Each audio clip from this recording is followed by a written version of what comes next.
Roommate. That's what she called me, with a laugh that was too loud, too sharp, and aimed at the wrong person. We were sitting across from each other at a dimly lit Italian restaurant, the kind we used to save for anniversaries. Now it was just another Friday night, another attempt at pretending we still knew how to talk without checking our phones every 5 minutes. Her co-worker, Mark, had just walked in. I didn't know him, but she did. The way her body straightened, the way her voice lifted when she said his name.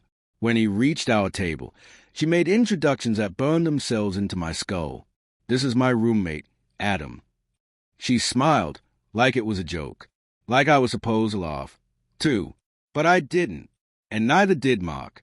He just nodded, eyes flicking between us with a kind of hesitation that told me he'd been around before.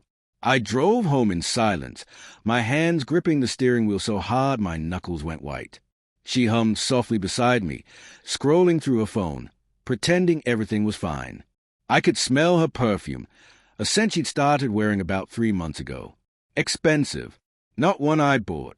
When we got home, she went straight to the bathroom. The shower turned on.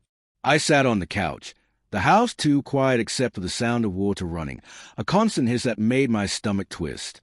That's when I noticed her laptop bag wasn't by the door. It always was. I stood, walked to our bedroom, and found it on the dresser, open. Inside, her phone charger, a change of clothes, and a folded hotel receipt from last weekend. 2 nights. King room. 2 guests.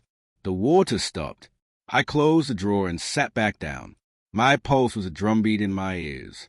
When she walked out, wrapped in a towel, she saw my face and froze. "Something wrong?" she asked. "Who's Mark?" She blinked. "My co-worker. You met him." "At dinner, yeah, when you introduced me as your roommate." Her lips parted, but no sound came out, just a flicker of panic, quickly replaced by a practiced calm. "Oh my God, Adam, you're taking that seriously? It was a joke." "Yeah? Then what's the joke behind this?" I tossed the hotel receipt on the table. It fluttered between us like a confession neither of us wanted to touch. The silence that followed was worse than any shouting could have been. She didn't deny it. She didn't cry. She just looked tired. "I didn't mean for you to find out like this," she said softly. "Find out what exactly?" "That I've been unhappy for a long time." The words hit harder than the betrayal itself.